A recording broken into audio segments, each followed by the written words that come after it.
The mid-morning sun lit up the quiet street, but my eyes were locked on the grainy black and white feed from my workshop's security camera.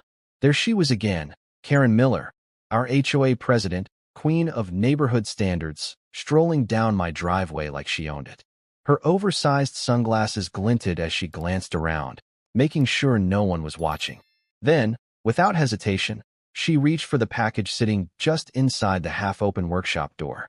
Not her porch, not her delivery, mine. She tucked it under her arm with a smirk, the same smug curve of her lips I'd seen when she fined a neighbor for having the wrong shade of beige on their shutters. The feed caught her muttering something to herself as she strutted away, package bouncing against her hip. I paused the video, my jaw tightening. I'd only been in this town for 3 weeks. I'd expected nosy neighbors. I hadn't expected outright theft, and certainly not from the person supposedly keeping everyone safe. I replayed the clip, this time catching a detail I'd missed. The moment she slipped through the workshop doorway before grabbing the box. Not a quick snatch from the stoop. No, she had stepped over the threshold, into my private space. That made it trespassing. And when I saw the return address on the box, a shipment from the sheriff's office containing equipment for my new assignment, my pulse kicked up. She had no idea whose toes she'd just stepped on. The HOA president had just stolen property belonging to a law enforcement officer. I leaned back in my chair, considering my next move. I could storm over there right now. I could knock on her door, watch her face fall when she realized what she'd done. But something told me Karen wasn't the kind of person who learned from a single confrontation. I'd seen her type before in bigger cities. Overconfident, manipulative, and convinced the rules existed to control everyone but her. No, if I wanted this to stick, I'd need proof. Enough to show the sheriff, the HOA board, and maybe even a judge. I grabbed my jacket and stepped outside, scanning the street. Everything looked ordinary. The cul-de-sac was quiet except for the low hum of a lawnmower a few houses down. But I noticed something odd. Karen's garage door was open, and inside, I could see shelves lined with neatly labeled plastic bins. Her car was parked in the driveway, and she was nowhere in sight. I walked past casually, pretending to check my phone. One bin label caught my eye. Packages. Hold for pickup. I almost laughed out loud. She was running her own personal mailroom, except she hadn't been elected postmaster. Back in my workshop, I checked the footage again, then set the system to save every motion-triggered clip from the last week. What I saw made my stomach tighten. Karen had been in my driveway 3 different times, always when I wasn't home. Twice she lingered near the workshop door, like she was checking for something. This wasn't random. This was targeted. I sent a short message to an old colleague at the sheriff's office. Need you to swing by. Got something you'll want to see. Then I started setting up a second camera, one she wouldn't notice. If Karen thought she could walk into my space unnoticed, she was about to find out just how wrong she was. An hour later, while reviewing the new camera angles, I caught sight of her again. Only this time, she wasn't just grabbing a package. She was inside my workshop, fingers brushing over my tools, looking around like she was casing the place. I muted the audio just in time to hear a car pulling up outside. My heart gave a grim little kick of satisfaction. The sheriff's SUV rolled to a stop at the curb. Karen turned toward the sound, and for the first time in all the footage I'd reviewed, I saw it. Her face frozen mid-smirk, eyes wide, caught in the act. The workshop door creaked as Karen stepped backward, her hands still hovering over my workbench. "Oh, Marcus," she stammered, forcing a laugh that sounded too brittle to be casual. "I was just checking to make sure everything was secure. You know, HOA duty." She gestured vaguely toward the street, but her gaze kept darting to the sheriff's SUV like she was calculating how fast she could get home without looking guilty. Sheriff Donnelly stepped out of the vehicle, his boots crunching on the gravel. The man didn't waste time. His eyes swept from me to Karen and back again, taking in the scene like he'd walked in halfway through a chess match. "Afternoon," he said, his voice steady but edged. "Got your message, Marcus. This about what I think it's about." Karen's laugh pitched higher. "Oh, Donnelly, this is a misunderstanding. I was just making sure Marcus's door was closed. He's new in town, probably doesn't realize how we do things here." I almost smiled at that. If by how we do things you mean walking into someone's locked workspace and walking out with their packages, I said evenly, then yeah. I might need a refresher on the rules. Her face tightened. That's ridiculous. I have never stolen anything in my life. But the way she said it, too fast, too sharp, gave her away. I pulled my phone from my pocket and tapped the screen. The footage I'd queued up earlier began to play, showing her sauntering into my workshop and taking the package. Donnelly leaned in, watching without expression. When the clip ended, he shifted his weight. "Karen," he said slowly, "that's not exactly the kind of neighborhood watch we had in mind." Her eyes flicked toward me, then back to him. "This is absurd. I was holding it for him. Packages get stolen all the time around here." "That's true," I said, "but it's usually not by the HOA president." Donnelly crossed his arms. "Mind if we take a quick look in your garage?" Karen's lips pressed into a thin line. "Absolutely not. This is harassment." That was when I decided to push just a little further. "Funny," I said, "because I walked past earlier and saw bins labeled packages, hold for pickup." I let the words hang in the air. Donnelly's brow furrowed ever so slightly. Karen's posture shifted, the first real crack in her composure. "Those are neighbor deliveries. People ask me to hold them when they're away." "Do they also ask you to open them?" I asked. I hadn't even confirmed she'd done it, but the way her face paled told me everything. Donnelly gave her a long, measured look. "Karen, I'm going to need to get a warrant before I look in there. But I will be getting one." He turned to me. "In the meantime, keep your footage safe. This is starting to look bigger than a porch pirate problem." When he left, Karen turned on me, her voice dropping to a hiss. "You don't know what you're getting yourself into, Marcus. This neighborhood runs on reputation, and yours is already hanging by a thread." I didn't answer. I just let her walk away, heels clicking like gunshots against the pavement. As soon as she disappeared into her house, I went back inside and started digging. If she'd been bold enough to steal from me, from law enforcement property, then this wasn't her first time. A quick search through the HOA meeting records, public posts on the neighborhood forum, and even a few archived complaint forms painted a picture. Missing holiday decorations from porches, unreturned tools borrowed for inspection, mysteriously vanishing Amazon packages. The pattern was there, and it stretched back years. I leaned back in my chair, my mind already moving to the next step. If Karen thought her HOA badge could shield her, she was about to learn what happens when the law comes knocking. But before that, I needed proof she couldn't talk her way out of. Something so undeniable that even the most loyal board members couldn't protect her. What I didn't know yet was that Karen was already making her next move, and it was going to bring this quiet neighborhood to a boil. By the next morning, it was clear Karen wasn't going to take this lying down. The first sign came when I found a bright yellow violation notice taped to my workshop door.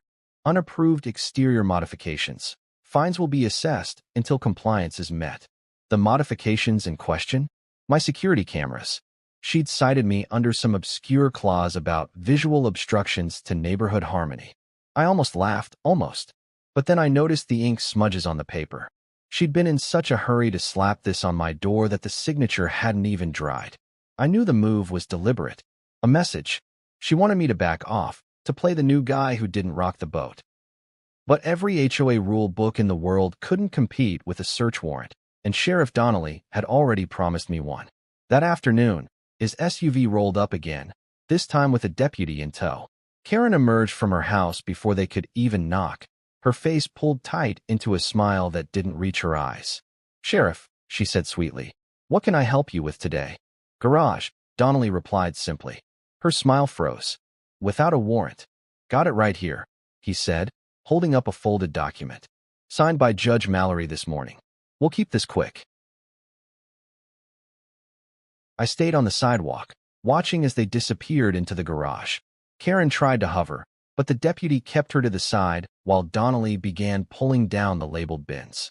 Each one told the story she'd been trying to bury, unopened packages, all with different names and addresses. Some still had shipping dates from months ago. A few were opened, contents missing. And then there was the locked cabinet. Donnelly pried it open, revealing not just stolen deliveries, but items clearly taken from people's homes. A set of monogrammed silverware I recognized from a neighbor's dinner party, a custom tool set I'd seen on the missing items board, even a stack of unopened letters. Federal mail theft. The kind that moves cases from small-town gossip to federal jurisdiction real fast. Karen's composure shattered. She lunged toward the cabinet, shouting about how people gave her these things for safekeeping, how this was all a smear campaign from residents jealous of her leadership. The deputy stepped between them, holding her back as Donnelly methodically photographed everything. But the biggest twist came when he pulled a padded envelope from the back of the cabinet. The return address was from a nearby town, a business I recognized from my law enforcement days. It was marked evidence, chain of custody required. I felt my stomach turn. This wasn't just porch piracy. Karen had her hands on materials connected to an open criminal investigation. Marcus, Donnelly said quietly, showing me the label. This just jumped up a level. By the time they loaded the last of the items into the sheriff's SUV, half the cul-de-sac had gathered. Neighbors whispered to each other, eyes darting between Karen and the growing pile of evidence. Some looked shocked. Others, not so much. Karen tried one last angle, turning to the crowd. This is all political. They're trying to take over the HOA and destroy our community. But no one stepped forward to defend her. Even her closest allies stayed on their porches, arms folded. As Donnelly closed the tailgate, he glanced at me. We'll be processing all this tonight. I'll need you to come down to the station tomorrow to give a full statement. Something tells me we're going to find more than just stolen Amazon boxes in here. Karen's eyes found mine, and for the first time since I'd met her, I saw something that wasn't arrogance or condescension. It was fear, but I also knew that fear could make her desperate, and desperate people don't go down quietly. That night, as I checked my cameras, I caught a flicker of movement near my workshop. It wasn't Karen. It was someone I didn't recognize, moving fast, glancing over their shoulder, and heading straight for the side door. I froze, watching the grainy night vision feed as the figure crouched by my workshop door, a small flashlight beam cutting through the dark. They worked quickly, tools glinting in the light, and within seconds the lock gave way. My first thought was that Karen had sent someone to clean up loose ends, to grab anything that might tie her to the evidence in Donnelly's SUV. But when the intruder stepped inside, I saw their face clearly for the first time, and it was Karen herself, hoodie pulled up, eyes darting like a cornered animal. She rifled through my workbench drawers, yanking things out, scanning the shelves. Her movements were frantic, unplanned. She wasn't looking for valuables. She was looking for something specific. My phone buzzed in my hand, and I answered instantly. You seeing this? Donnelly's voice was low but sharp. Every frame, I said. Stay put. I'm 2 minutes out. Karen moved to the corner where my new, hidden camera was mounted. She hesitated, then pulled it down. I almost laughed. She had no idea there were 2 more in plain sight, both recording her every move. Then she found the small evidence box the sheriff's office had dropped off earlier in the week. Paperwork, nothing more. And slipped it under her arm. That was when headlights swept across the driveway, and Karen froze. The sheriff's SUV rolled up silently, blocking her exit. Donnelly stepped out, hand resting on his holster but voice calm. Evening, Karen. Out for a stroll? Her breathing was loud enough for my exterior mic to catch. This is mine, she stammered, holding up the box like it was proof of innocence. It's marked property of county sheriff's office, Donnelly replied, stepping closer. That makes it our property. And the fact that you just broke into a law enforcement officer's workshop to take it? That's breaking and entering, theft of government property, and violation of your bail conditions. All on camera. Her shoulders sagged. The fight went out of her in an instant, replaced by a dull, stunned silence. Donnelly cuffed her right there in my driveway, the red and blue lights painting the houses while half the neighborhood watched from their windows. By the time they drove her away, word had already spread. In the following days, the HOA board called an emergency meeting, one Karen couldn't attend. They voted unanimously to remove her as president, effective immediately. Donnelly's office released a statement confirming multiple charges: theft, mail tampering, obstruction, and possession of stolen evidence. The local news picked it up, and her mugshot was plastered across the evening broadcast. What surprised me most wasn't the relief I felt. It was how quickly the neighborhood began to change. People started waving when they passed. Folks who'd been avoiding each other for years began talking again, swapping stories of the little tyrannies Karen had gotten away with. Packages stayed where they were delivered. The street felt lighter, like a weight had been lifted. A week later, Donnelly stopped by my workshop. Court set for next month, he said. Looks like she's going to take a plea deal. With the federal charges, she'll be out of the picture for a long time. I nodded, glancing toward Karen's old house. It sat dark and empty, the blinds drawn tight. Guess she won't be running the HOA from there, I said. Donnelly grinned. Not unless they've got a branch office in county jail. As he left, I looked around the quiet street. My tools were back in their places, my workshop secure. I'd come here to settle into a small-town life, not to fight a turf war with an HOA president. But maybe that was the thing about moving somewhere new. You never knew who your neighbors really were until the masks came off. And in Karen's case, the mask hadn't just slipped. It had shattered for everyone to see. The neighborhood was finally hers no longer, and it never would be again.